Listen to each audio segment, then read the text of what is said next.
ζευγάρι θα γίνει ένα ψηλό.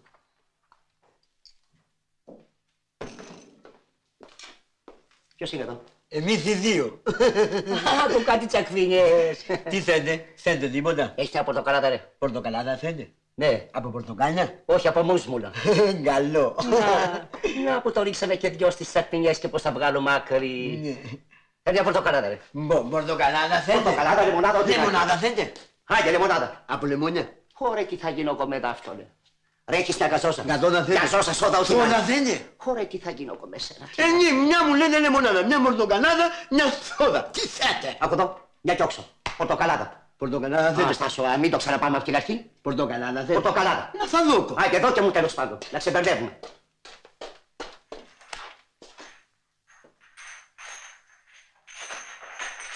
Ρε εσύ, ο παλαιόν πατρόν Γερμανός είναι αυτός. Έλληνας είναι. Κατάλαβα.